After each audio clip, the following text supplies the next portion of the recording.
찬양 감사드립니다. 오늘 특별히 성탄절 드레스 코드에 딱 맞춰서 우리 성가대가 아주 그냥 너무 성탄스러운 그런 복장이었던 것 같습니다.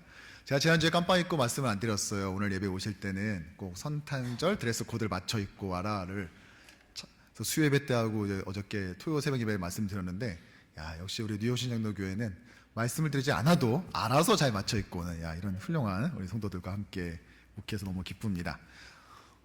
지난 우리가 5주간, 오늘까지 5주간 걸쳐서 우리가 우리 교회를 어떻게 세워나가야 될지에 대해서 살펴보고 있는데요. 오늘 마지막 시간인 만큼 우리 또 최종 점검을 안 해볼 수는 없겠죠, 그렇죠? 예.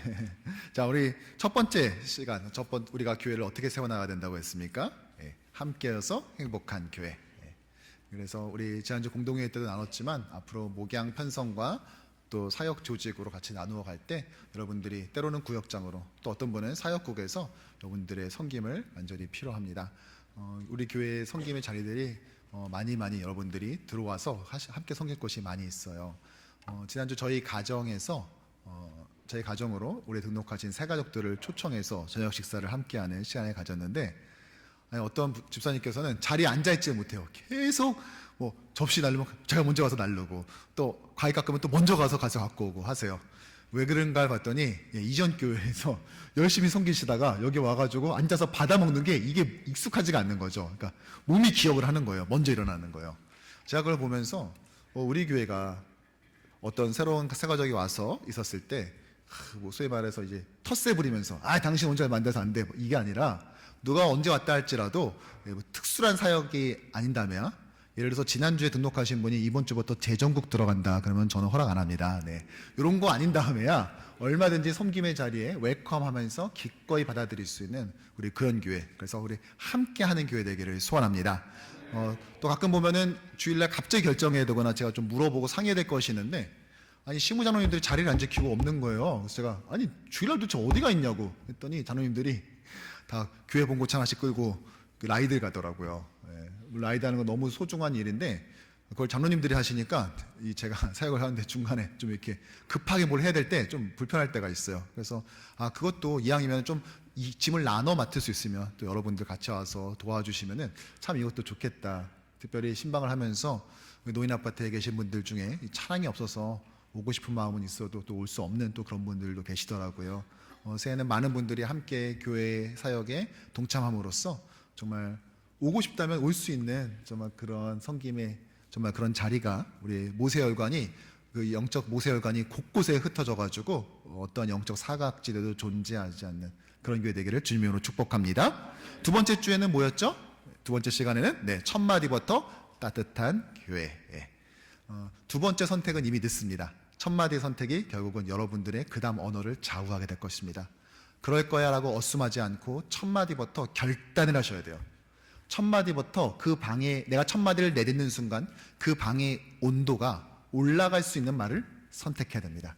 이제 곧 구역이 시작되면은 이제 구역에서도 첫 마디를 내뱉는 언어가 그 구역의 온도를 끌어올려야 됩니다. 여러분들이 예배 중에, 또 공동의회 중에, 여러분들의 소그룹 중에, 또 여러분들의 가정과 지역사회와 또 교제 중에 나누는 그 첫 마디를 어떻게 선택하냐가 결국 여러분들의 진짜 모습이라는 것입니다. 그러므로 첫 마디부터 따뜻함을 선택하는 여러분 됐으면 좋겠습니다. 세 번째 시간에 뭐였습니까? 기도로 서로를 담는 교회. 내 안에 너 있다. 이것을 실현하기 위해서는요, 어떻게 뭉쳐야 됩니까? 소그룹으로. 또 소그룹은 어떠한 공동체가 됩니까? 기도 공동체가 돼야 됩니다. 나의 재력을 자랑하고 나의 학력을 자랑하고 한국에서 뭐였는지를 말하는 그런 공동체가 아니라 오늘 나의 아픔을, 나의 어려움을 솔직하게 오픈하고 또 그것을 기도로 담아내고 또 그것을 안전하게 지켜줄 줄 아는 그런 공동체가 되어야 돼요. 그렇다고 해서 무조건 자신 아픔을 다 토해내라 이렇게 하진 않습니다. 그것은 이제 어느 정도 안정성이 확보됐을 때 가능한 거기 때문에 우리가 그런 공동체로 만들어 가야 되겠죠. 여러분들 이 공동체 모집이 시작되면은 여러분들 적극적으로 참여해 주시고, 또 리더로서 요청받으신 분들은 또 그것에 맞게 또 헌신해 주시기를 부탁을 드립니다. 지난주 네 번째 시간은 뭐였습니까? 오직 말씀으로 역동하는 교회였습니다. 우리 교회를 이끌 수 있는 유일한 원리는 오직 말씀밖에 없습니다. 말씀 외에는 누구도 효신장로교회를 끌어갈 수가 없습니다. 누구의 목소리도 말씀보다 더 커서는 안 됩니다. 그러므로 우리는 이 말씀에, 오직 말씀만이 우리를 이끌 때 이 말씀이 원래 가지고 있는 살아서 운동력 있는 이 말씀을 품으면은, 이 말씀을 품은 자는 역동하지 않을 수가 없는 것이죠. 그래서 새해에는 우리가 말씀을 더 많이 배우고 또 익히는 자리를 연초부터 바로 만들어 나가려고 하니까요. 함께 참여해 주시고, 또 참여와 동참은 같은 말인데 죄송합니다. 함께 하셔서 우리 말씀으로 역동하는 힘 있는 새해 되기를 주님의 이름으로 축복합니다. 오늘 이제 마지막 5번째 시간입니다. 함께 읽어볼까요? 시작. 세대와 지역을 힘껏 품는 교회입니다. 도대체 어떻게 힘껏 품어야 될지 오늘 마지막 5번째 시간, 우리 교회 세우기 시리즈의 마지막 5번째 시간을 함께 나누고자 합니다.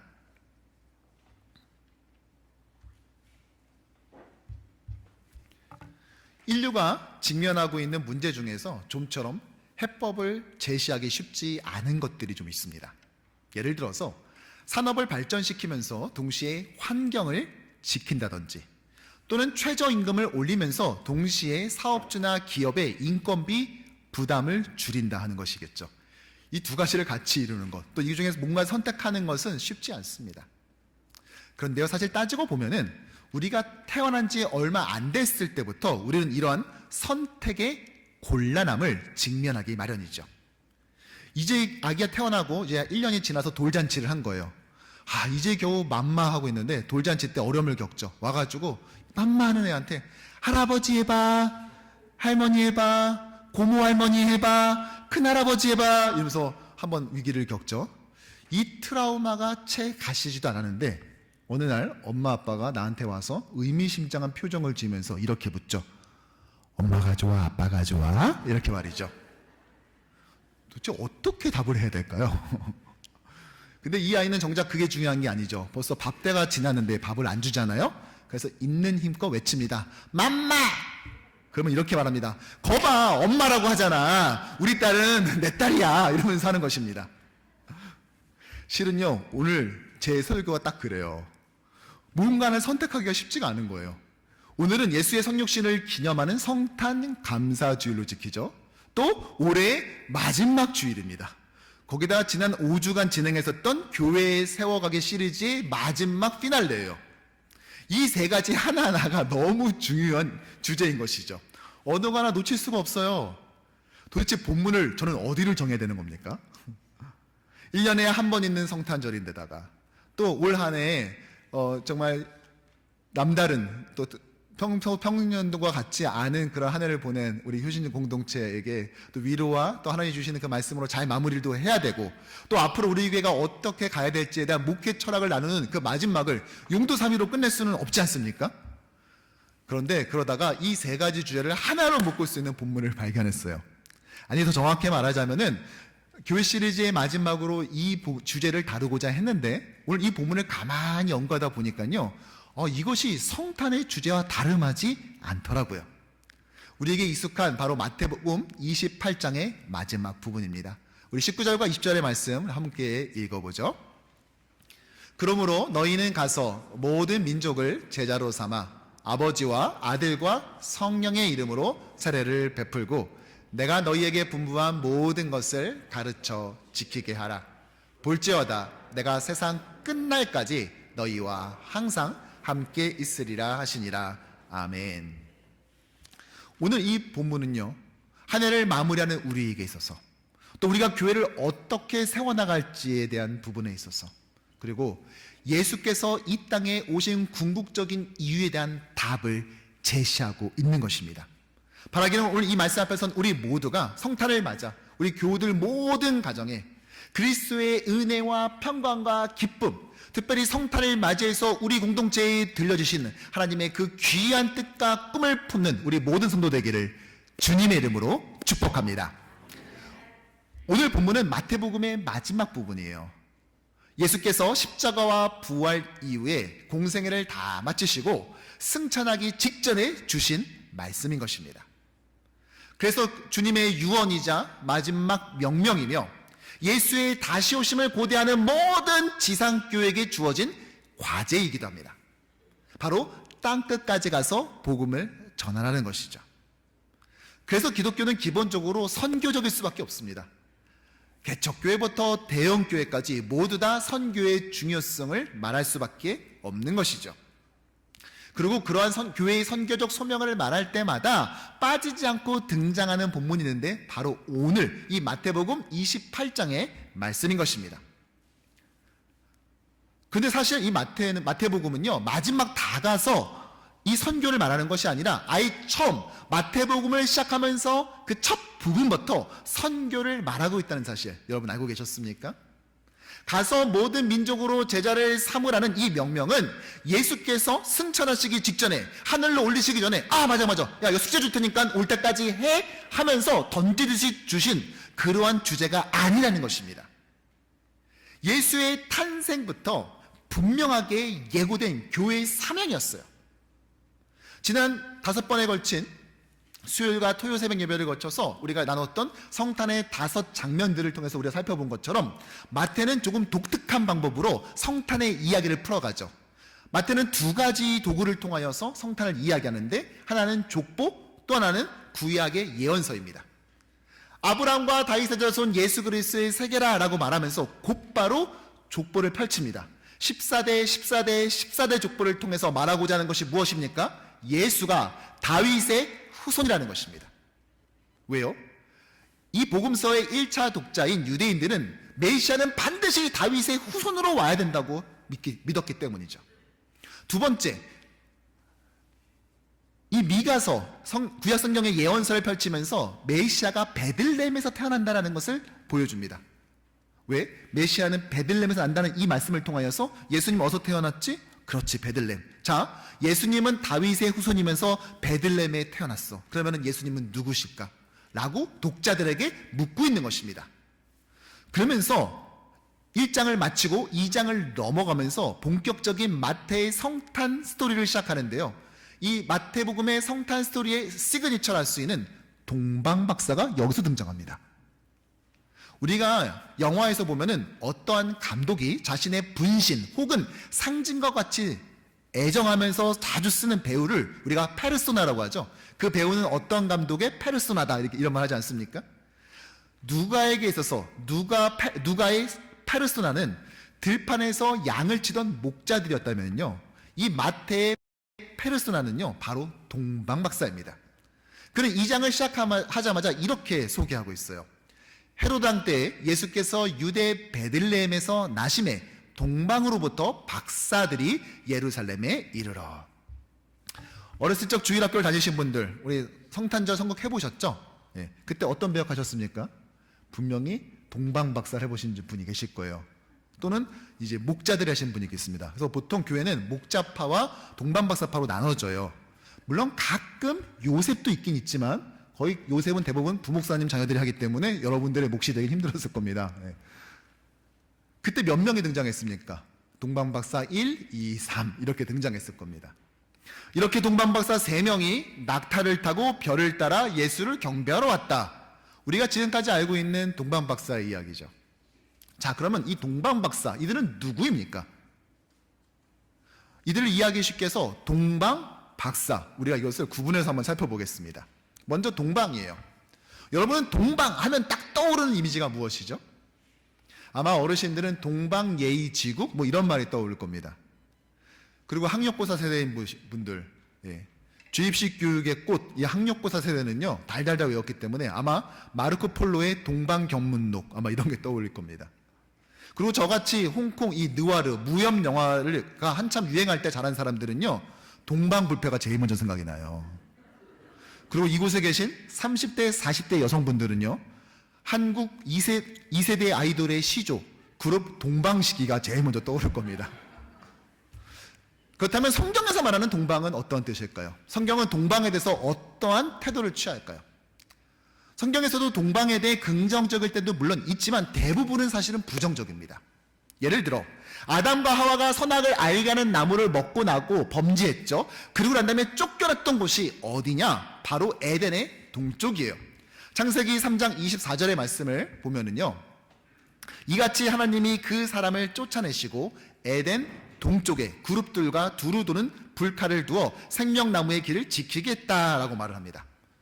또한 이어서 가인과 아벨 이야기에서 가인이 동생 아벨을 죽이고 난 다음에 하나님을 떠나간 곳이 바로 놋 지방이었는데, 놋 지방을 성경은 이렇게 말합니다. 함께 읽어볼까요?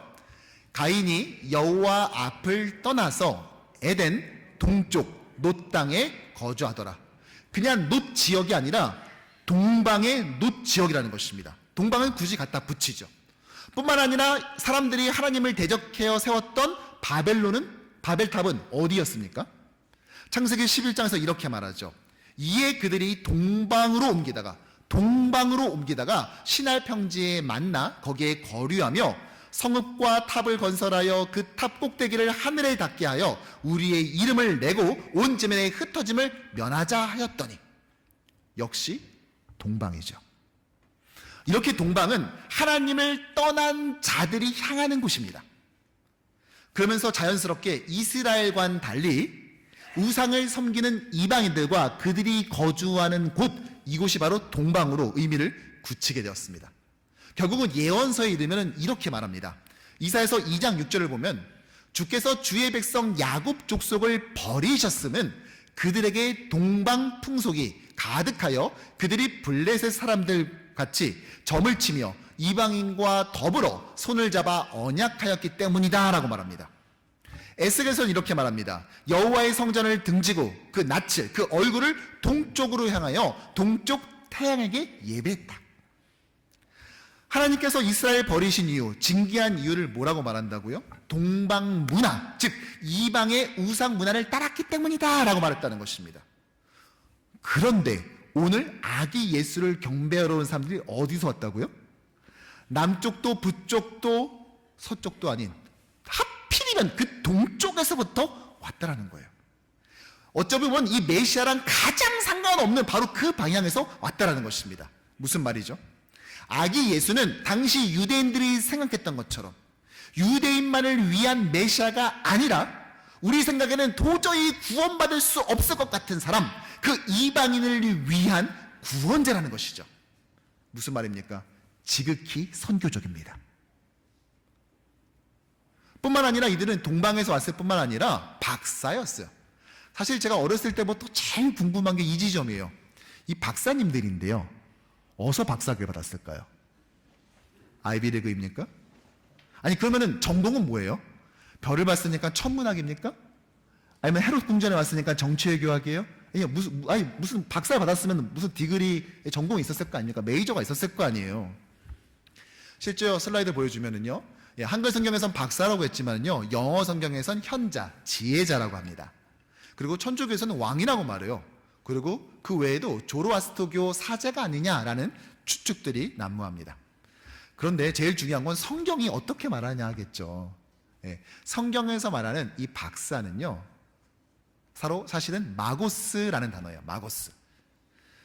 이 동방에 마고스가 왔다고 하는 것인데, 이 마고스에 대해서 사도행전 13전 6절은 이렇게 말합니다. 함께 읽어보죠. 바예수라 하는 유대인 거짓 선지자인 마술사 마고스를 만났다. 여러분, 마고스가 뭐예요? 마술사라는 것이요. 동방의 박사, 동방의 마고스는 다름 아닌 천문학 박사, 정치외교학 박사가 아니라 마술사, 점쟁이였다는 거예요. 동방의 점술가라는 것이죠. 여러분, 지금 마술사면 뭐가 생각나 하고 애들한테 물어보세요. 그럼 대번에 해리포터라고 말합니다. 해리포터가 딱 나와서 막 이렇게 호그와트 학교에서 빗자루 타고 다니면서 막 이 마술봉을 휘둘리는 거, 애들한테 오히려 친근하고 긍정적이에요. 그런데 성경에서는요, 이 마술사들은요, 성경에서 죄악으로 간주하고 있죠. 그래서 그들을 자기 진중에서 제하라고 말하고 있습니다. 즉 하나님께서 가장 싫어하시는 우상 숭배를 했던 자들입니다. 그런데 그들이 오늘 아기 예수 나심의 경배자들로 등장하고 있는 것이에요. 정리해보자면 동방 박사는 이방 지역인 동방에서 하나님이 싫어하시던 그 일을 해왔던 점쟁이들인 것입니다. 모세의 율법 체계 아래서 아래 중에서 가장 아래, 바닥 중에서도 가장 지하실에 있는 자들이 바로 이 동방 박사인 것입니다. 인류를 한 줄로 쭉 세워놓고 가장 구원받지 못할 것 같은 사람 앞에 세우라면 가장 1번에 세우는 바로 그 사람이 동방 박사인 것이죠. 그런데 그들이 오늘 이 성탄의 또 다른 조연이 된 것입니다. 즉 구원받지 못할 것 같은 사람까지도 예수는 이 땅에 구원주로 오셨다라는 이 선교적 메시지, 즉 아기 예수를 통해서 완성될 이 구원은 결국 모든 민족에까지 전해져야 된다, 동방까지도 빠짐없이 전해져야 된다 라고 오늘 이 마태는 선언하고 있는 것입니다. 즉 이 마태복음은 맨 처음 예수의 탄생과 동방박사의 경배에 심겨진 선교로서 시작을 하고요, 마지막 28장에서 모든 민족으로 제자를 삼으라는 선교 명령으로 끝을 맺는 것이죠. 하지만 여러분, 여기서 우리가 속단하지 말아야 될 것이 있어요. 선교라는 말을 딱 떠올리는 순간 여러분들이 생각하는 선교를 떠올리면 안 된다는 거죠. 여러분이 생각하는 선교는요, 아마도 비행기를 타고 나가는 해외 선교가 아마 가장 먼저 떠오르지 않을까 싶어요. 여러분, 그러나 우리가 생각하는 선교가 아니라 성경이 말하는 선교를 우리가 주목해야 되지 않겠습니까? 사도행전에서 선교에 대해서 어떻게 말합니까? 이 복음의 순서를 어떻게 말하죠? 비행기 티켓 당장 끊어라라고 말하지 않고 예루살렘과 온 유대와 사마리아와 땅끝까지 복음을 전하라고 말해요. 자, 다시요. 어떻게요? 예루살렘과 온 유대와 사마리아와 땅끝. 성경은 이 순서를 정해줬어요. 그렇다고 해서 해외 선교사님을 돕지 말라는 말이 아니에요. 우리는 그분들을 물질적으로 또 기도로서 후원해야 되겠죠. 제가 하고 싶은 말은 뭐냐면은, 우리가 섣불리 여기서 바로 비행기를 타고 해외 땅끝으로 넘어가기 전에, 그 전에 우리에게는 예루살렘이 있다는 사실, 온 유대가 있다는 사실, 사마리아가 있다는 사실을 잊지 말아야 한다는 것입니다. 그리고 우리는 지난 주간 이것을 실천했습니다. 성탄을 이틀 앞둔 지난주 금요일 저녁에 우리 교회 EM 공동체가 교회에 모였어요. 그리고 지역 주민들에게 나눠줄 성탄 선물 패키지를 만들었습니다. 지난 공동회에서 우리는 지역사회의 선교 예산을 새롭게 편성하지 않았습니까? 그리고 그것을 바로 실천에 옮겼습니다. 선물을 구입하고 성탄 축하 카드도 제작했어요. 오늘 오실 때 좀 뉴욕 날씨가 제법 추웠죠. 근데 제가 오늘 뉴욕 LA 날씨를 보니까 81도더라고요. 제가 8년을 그런 데 살다가 왔는데 그날 날씨가, 여기 날씨가 영하 8도 9도를 찍고 있었습니다. 섭씨로 영하 12도더라고요. 혹시나 몰라서 제가 모스크바 날씨를 찍어봤거든요. 이날 모스크바 최저 기온이 34도였어요. 그러니까 러시아보다 추운 날이었던 거죠. 지난 금요일이요. 그래서 제가 이렇게 선물 포장을 보다가, 오늘은 그냥 선물 포장만 하고 나눠주는 것은 성탄 감사 예배 드리고 낮에 나눠주자고 이렇게 하려고 했거든요. 아니 근데 EM 성도들, 그것도 여자 집사님들이요, 그냥 이 정도만 나가도 된다는 거예요. 그래서 함께 나갔습니다. 또 어떤 함께 온 4학년짜리 그 여자 어린이도 있었는데요. 넌 추우니까 이 안에 있어. 그랬는데도 이거 오늘밖에 못하는 건데 자기도 함께 하고 싶대요. 그래서 그 아이도 같이 따라 나섰어요. 잠바는 제가 두껍게 입었는데요, 귀가 너무 시렵더라고요. 한 3분쯤 지나니까 이러다가 내가 오늘 이 두 귀 모두를 잃겠구나 싶었어요. 그래서 얼른 다시 집에 가면서 이 모자가 달려있는 잠바를 다시 뒤집어 쓰고 다시 참여했습니다. 이렇게 교회 주변에 있는 한 집 한 집을 찾아다니며 선물을 건넸어요. 때마침 그 아마존 배송 차량이 딱 앞에 서더라고요. 여러분, 아기 예수가 태어난 밤에는요, 들에서 양을 치던 목자들이 그 밤을 지켰다면은요, 요즘 시대는요, 아마존 배송기사가 밤을 지키지 않습니까? 그래서 그분께도 이 성탄 선물을 나눠드렸어요. 그렇게 우리 주변에 있는 약 40여 세대를 방문해서 성탄 인사를 나누고 성탄 선물을 건넸지요. 그리고 제가 이날 참 놀라운 것 몇 가지를 발견했습니다. 첫 번째 놀랐던 것은요, 우리 교회 주변에 정말 다양한 인종과 출신 지역의 주민들이 산다는 것입니다. 우리 교회가 이 지역에 뿌리 내린 것이 벌써 30여 년 됐지만 어쩌면 우리는 지금까지 우리 앞에 누가 살고 있는지를 모르고 살고 있지 않았나 생각해 보게 되었어요.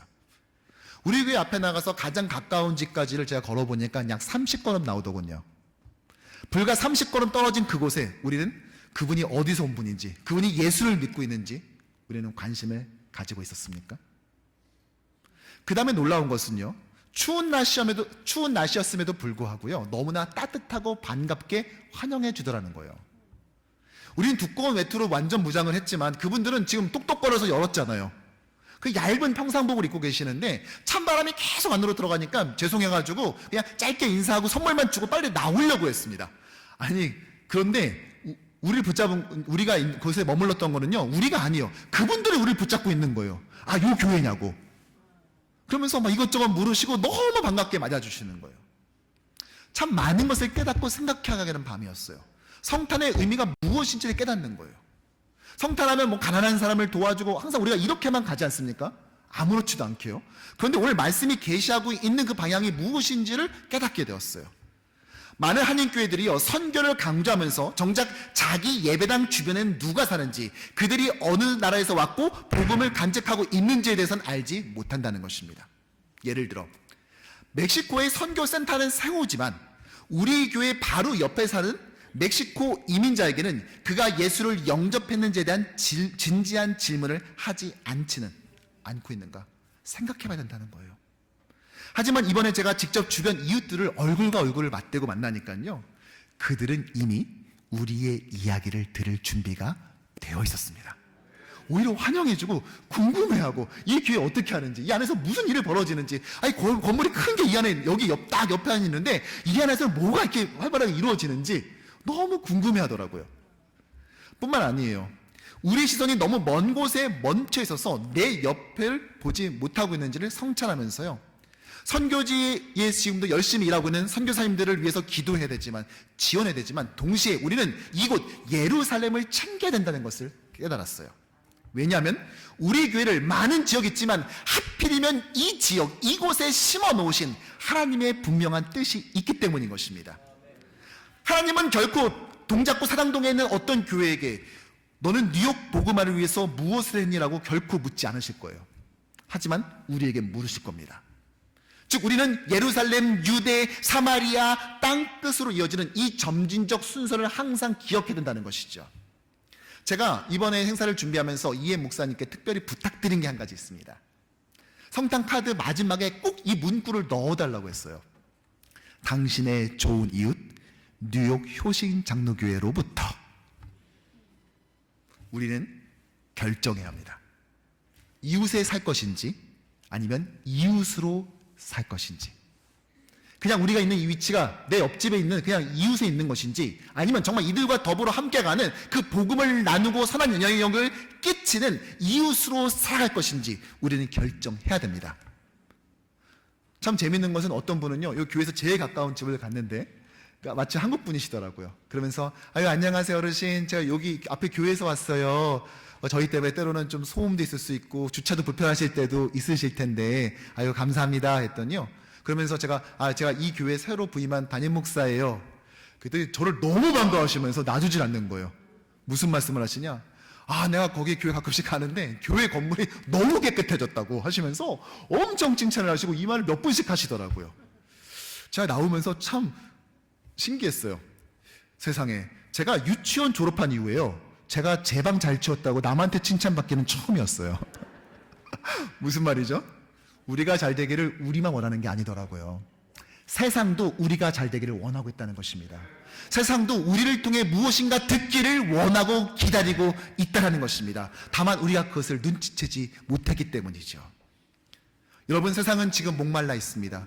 예수 그리스도의 그 복음에 목말라 있습니다. 그가 왜 이 땅에 아기의 모습으로 오셔야만 됐는지에 대해서 그들은 궁금해하고 있습니다. 그러므로 우리는 다양한 모습으로 따뜻함으로써 그들에게 직접 나가야 될 것입니다. 우리 뉴욕 효신 장로교회는 세계 선교를 위해서도 애쓰지만 동시에 우리가 살고 있는 바로 이 지역 안에서 우리에게 주어진 복음 전파의 역사를 묵묵히 써 나가야 한다는 것입니다. 그리고 이것에 저와 여러분들을 하나님께서는 이 성탄의 아침에 초청하고 부르시고 계시는 것입니다. 하지만 우리가 또 기억해야 될 것이 있습니다. 이 모든 민족에는 다음 세대가 들어간다는 사실입니다. 오늘 본문을 자세히 보면은요, 땅끝까지 가서 복음을 전하라라고 말하지 않습니다. 선교라는 단어도 등장하지 않아요. 뭐라고 말하고 있죠? 너희는 가서 모든 민족을 제자로 삼아라고 말합니다. 이 긴 문장에서요, 주동사, 동사는 딱 하나밖에 없어요. 제자를 삼아라.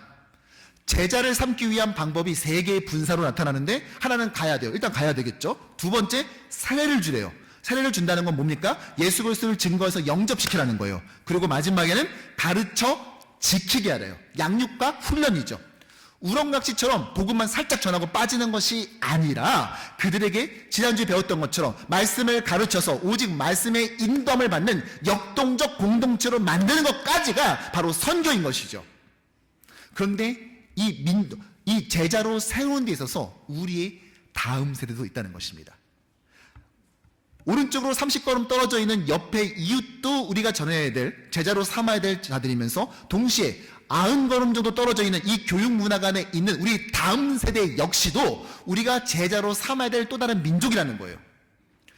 코카콜라 사장에게 한 기자가 이렇게 질문을 했어요. 세상에 지금 코카콜라를 모르는 사람도 있냐? 다 알지 않냐? 여러분, 아프리카 사람들도 알아요. 여러분, 영화 부시맨 아세요? 부시맨? 그 부시맨에 보면은요, 그 부시맨이 왜 그 긴 여정을 시작하죠? 네, 코카콜라 병을 딱 손에 집어들고 그 여정이 시작됩니다. 아프리카 부시맨도 코카콜라는 안다고요. 그런데 왜 이렇게 막대한 광고비를 투자하냐는 겁니다. 차라리 그 돈으로 부동산을 매입하지, 아니 초당 광고가 막 몇 억씩 하는 왜 이 비싼 광고를 계속해서 하냐는 거예요. 그때 코카콜라 사장이 뭐라고 한 줄 아세요? 지금 이 시간에도 코카콜라를 알지 못하는 아이들이 태어나고 있다. 야, 이분은요 선교가 뭔지를 아는 분이에요. 내가 봤을 때. 그렇죠. 지금 이 시간에도 우리가 놓치지 말아야 될 것은 무엇입니까? 예수 그리스도를 알지 못하는 자들이 태어나고 있는데 그것이 바로 여러분들의 손주라는 이름으로 태어나고 있다는 사실이에요. 여러분들이 부모가 교회를 다닌다고 해서 아이들은 처음부터 예수 그리스도의 피 묻은 복음을 장착하고 태어나는 것이 아니에요. 예수 영접은 기본 옵션으로 달고 태어나는 것이 아니라는 것입니다. 우리가 스스로 우리가 복음을 받아들였던 것처럼 또한 우리가 이웃과 또 천교지의 복음을 전하는 방식처럼 그들에게도 누군가가 복음을 전하고 세례를 주며 말씀을 가르쳐 지키게 하는 그 선교의 사명, 정확히 말해서는 제자로 키우는 사명을 감당해야 된다는 것입니다. 그리고 그것이 우리에게 주어져 있는 것이죠. 그러므로 우리는 자녀들을 그렇게 제자로 키우기 위해서 스케일과 디테일, 교육적 접근과 선교적 사명, 순수한 사랑과 전략적 목표를 가지고 그들을 양육하고 훈련해 내야 되는 것이고, 이것이 바로 성탄의 아침에 우리가 다시 한번 확인해야 될 선교적 사명인 것입니다. 말씀을 정리합니다. 우리는 지난 1992년 4월 29일 LA 폭동을 통해서 가슴 아프게 확인한 것이 있습니다. 위기 상황 가운데 이웃이 아닌 거주민은 제대로 보호받지 못한다는 사실이에요. 그리고 수십 년의 시간이 지났어요. 우리는 지금 얼마나 달라져 있습니까? 한인교회는 얼마나 많은 변화를 시도하고 있습니까? 지역사회의 구성원으로서 우리는 어쩌면 미정착 상태인 경우가 너무나도 많습니다. 따라서 지역 선교를 통해 그들의 이웃이 되고 복음으로 다가가는 것은 사실 우리 교회만을 위한 것이 아니라 한인 이민자들을 위한 동포를 섬기는 일이기도 하다는 것입니다. 또한 지역사회 선교는요, 젊은 세대의 자부심을 심어줍니다. 많은 2세들이 한인교회를 떠나는 이유 중에 하나가 결코 한인교회 건물이 없거나 돈이 없어서가 아닙니다. 그들이 그렇게 하는 이유 중 하나는 진짜 미국 사회하고는 동떨어져서 개토처럼 모여 사는 나고자처럼 보이기 때문이에요. 그런데 이민교회가 먼저 적극적으로 나서 지역 커뮤니티를 섬기고 먼저 힘껏 끌어안는다면, 있는 힘을 다해 끌어안기 시작한다면 교회에 대한 신뢰와 더불어 엄마 아빠가 믿는 그 예수님, 엄마 아빠가 따르는 그 성령의 말씀을 그들은 신뢰하고 궁금해할 거예요. 우리 엄마 아빠는 어떻게 이민자로 왔음에도 불구하고 하는 걸 보면 오히려 주류 사회보다 더 적극적으로 섬기고 저렇게 당당할 수 있을까? 엄마가 믿는 하나님은 도대체 어떤 하나님일까? 그들은 궁금해할 것입니다. 지난주 우리는 공동의회에서 위대한 모험을 시작했어요. 교육부 예산을 3배를 증액하고 또 청년부 예산도 2배를 증액했습니다. 분명 쉽지 않은 결정이고 어찌 보면은 좀 허무맹랑해 보일 수도 있는 저의 목회적 철학임에도 불구하고 당의원들 모두가 지지해 주시고 또 성도들은 박수로서 그것을 환영해 주신 것에 너무나 감사합니다. 근데 여러분, 이게 끝이 아니에요. 이제부터가 진짜 시작이라는 사실을 우리는 기억해야 됩니다. 우리 다음 세대를 예수의 제자로 키우기 위해서 정말 있는 힘을 다해서 기도로 밀어주고 또한 섬기며 고민해야 될 것입니다. 우리 때 우리 신앙이 끊기는 것이 아니라 그 다음 세대로 갈수록 선대의 신앙을 뛰어넘는 그런 기독교 명문가정으로 발돋움할 수 있도록 우리는 치열하게 노력해야 될 것입니다. 선교사님들이 이 시간에도 치열하게 선교 현장에 있듯이 우리는 이곳에서 우리 다음 세대를 그렇게 치열함을 가지고 길러내야 된다는 것입니다. 뿐만 아니라 우리에게 섬기라고 주신 이 지역사회의 사람들을 먼저 다가가서 힘껏 끌어안음으로써, 와라 끌어안음으로써, 복음으로 그들을 포용함으로써 우린 이 안에, 이 퀸즈 지역 안에, 또한 이 뉴욕과 뉴저지 지역 안에 예수의 복음이 더욱더 왕성하게 만들어내야 할 것입니다. 오늘 성탄 예배를 드리면서 여러분들에게 자그마한 숙제를 드리고 싶어요. 교회는 이것을 했습니다. 이제 여러분들의 차례예요. 참 교회 좋은 일 했네. 우리 교회 좋아지고 있어. 여러분, 그거는 우리가 간당해야 될 태도가 아니라 이것을 도전받고 난 다음에 여러분도 이것을 해야 됩니다. 오늘 이 예배가 끝나고 난 다음에 가정으로 돌아가실 때 여러분들이 가정에 돌아가셔도 좋지만 어디서 들려서 자그마한 선물을 사보는 건 어떨까요? 우리 아파트, 우리 블록에 사는 이웃들을 위해 작은 선물을 구입하고 예수가 왜 이 땅에 오셔야 했는지, 우리를 위해 무엇을 하셨는지 카드에 써서 나가는 것입니다. 목사님, 선물은 살 수 있는데 카드는 좀 곤란해요. 아니, 왜요? 그 영어로 써야 되는데 힘들어요. 이런 여러분들을 위해서 하나님께서는 구글 번역기라는 놀라운 일반 계시의 은총을 허락하셨습니다. 여러분, 그것을 사용하세요. 여러분, 한번 상상해 보십시오. 오늘 이 성탄 예배에 참석한 성도들이 돌아가서 이러한 선교적 실천을 하게 된다면, 또한 그것이 차곡차곡 쌓였을 때 이 뉴욕이 어떻게 될 것 같습니까? 그리고 그것을 지켜본 우리의 다음 세대는 어떠한 세대로 자라게 될까요? 바라기는 우리 성탄의 아침에 참석한 우리 모두가 다음 세대와 우리 지역사회를 힘껏 끌어안음으로써 우리에게 주신 이 위대한 성탄의 메시지, 선교적 교회의 사명을 넉넉히 감당하는 저와 여러분 되기를 주님의 이름으로 축복합니다. 기도하겠습니다.